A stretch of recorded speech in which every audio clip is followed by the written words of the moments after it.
Jay was a journalism student who stumbled upon a rumor about a flat so haunted and terrifying that no one ever had spent an entire night alone in the apartment. Jay thinks of it as a baseless rumor spread out by people to make a sensation, and as a journalist, decides to debunk it. He rents the apartment and examines every room carefully in search of mechanical props made specifically for scare tactics.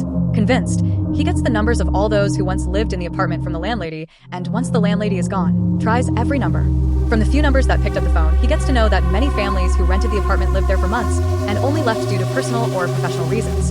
Convinced, and having actual proof, Jay dialed the last number in the list, which belonged to a couple.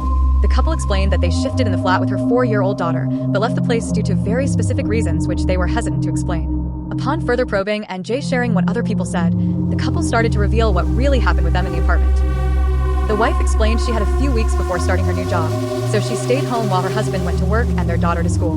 While alone, she would notice sudden movements from her peripheral view, like someone moving fast in the apartment, and around evenings would get a strange feeling of being watched.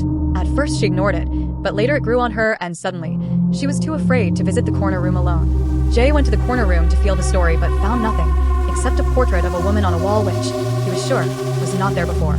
Jay stared at the painting as he listened to the husband's side of the story. The husband described that at nights, he had strange dreams. In the dream, he would search for something or someone in the apartment but couldn't remember what.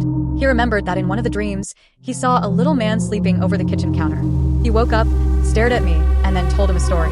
In the story, a little boy is afraid of the girl who keeps appearing everywhere, in the closet, on the road, outside his classroom, on the roller coaster. The boy asks what she wants, and she says that she wants to know about the guy who is laying on his bed, watching a short about a guy who is in an apartment, talking to silly people, while the blackness lurks behind. Jay wakes up and finds that it's morning already, and he had spent the whole night in the apartment. Crazy dream, he says as he looks at the sheet and gets out of the front door only to find himself back in the apartment.